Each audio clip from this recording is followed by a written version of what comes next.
Here is a question. Read it carefully and think about the answer. Let us solve it step by step. Let us first understand the key concept here.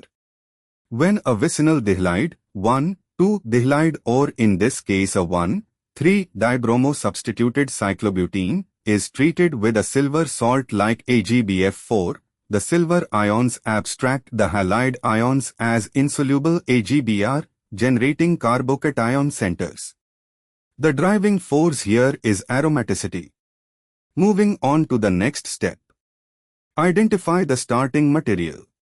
The starting material is 1,2-dibromo 3,4-diphenyl. More precisely, it is a cyclobutene with Br at C1 and C3, the sp3 carbons and pH groups at all 4 carbons, to pH on C1 to pH on C3 or 1 pH each on C1C to C3C4 with Br on C1 and C3.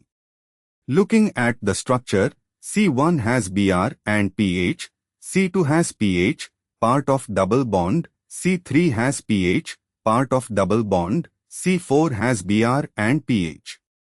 So it is 1,4-dibromo 1,2,3. 4-tetraphenyl cyclobute 2Na, trans 1,4-dibromo 1,2,3. 4-tetraphenyl cyclobute 2Na. Moving on to the next step. Reaction with 2-AgBF4. Each AgBF4 abstracts 1 Br, forming AgBr precipitate, and 1 BF4 is released as counterion. Removing 2 Br each as Br dash from C1 and C4 generates a dication. The cyclobutadiene ring bears a 2+ charge overall. And for the final step, aromaticity consideration.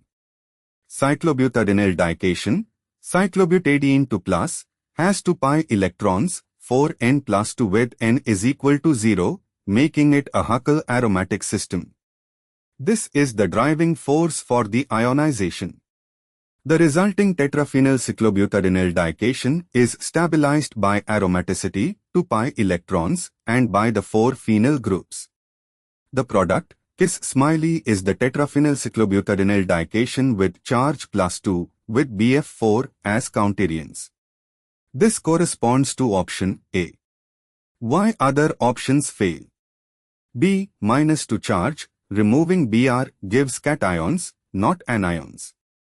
C. +1 charge, 2 equivalents of AgBF4 are used, abstracting to bromides, giving +2 not +1. D. -1 charge, same reasoning, ionization gives positive charge. Therefore, the correct answer is A. Therefore, the correct answer is option A.